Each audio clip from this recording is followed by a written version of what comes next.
तफसीलात के मुताबिक अब ज़मज़म और उसके कुएं की पुरअसरारियत पर तहकीक करने वाले आलमी इदारे इसकी टेक्नोलॉजी कुदरती तह तक पहुँचने में नाकाम होकर रह गए।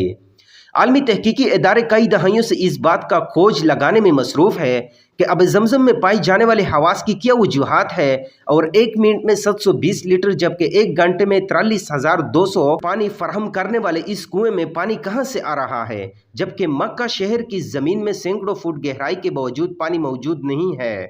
जापानी तहकीकाती इदारे हेडो इंस्टीट्यूट ने अपनी तहकीकी रिपोर्ट में कहा है कि अब ज़मज़म एक कतरा पानी में शामिल हो जाए तो उसके हवास भी वहीं हो जाते हैं जो अब ज़मज़म के हैं, जबकि ज़मज़म के एक कतरे का फ्लोर दुनिया के किसी भी हित्ते की पानी पाए जाने वाले फ्लोर से मुशाबहत नहीं रखता। एक और इंकशाफ ये भी सामने आया है कि रिसाइकलिंग से भी ज़मज़म के हवास में तब्दीली नहीं लाई जा सकती। अब ज़मज़म में मदनियात के तनासब का मिलीग्राम फी लीटर जायज़ा लेने से पता चलता है कि इसमें सोडियम 133,